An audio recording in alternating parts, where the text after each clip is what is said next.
આખો દેશ એવું ઈચ્છતો હતો કે સરદાર સાહેબ પ્રધાનમંત્રી બને.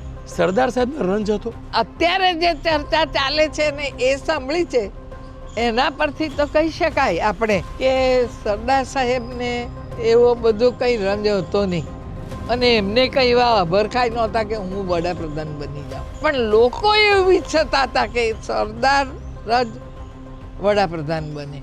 મારા બાપુજી એવું કહેતા કે એમને ઈચ્છા પાછી ખેંચી જ લીધેલી. એમણે એવું થવું જ નહોતું એવું મનમાં રાખ્યું એટલે એ પછી બાજુએ ખસી ગયા અને વડાપ્રધાન નહેરુજીને બનવા દીધા.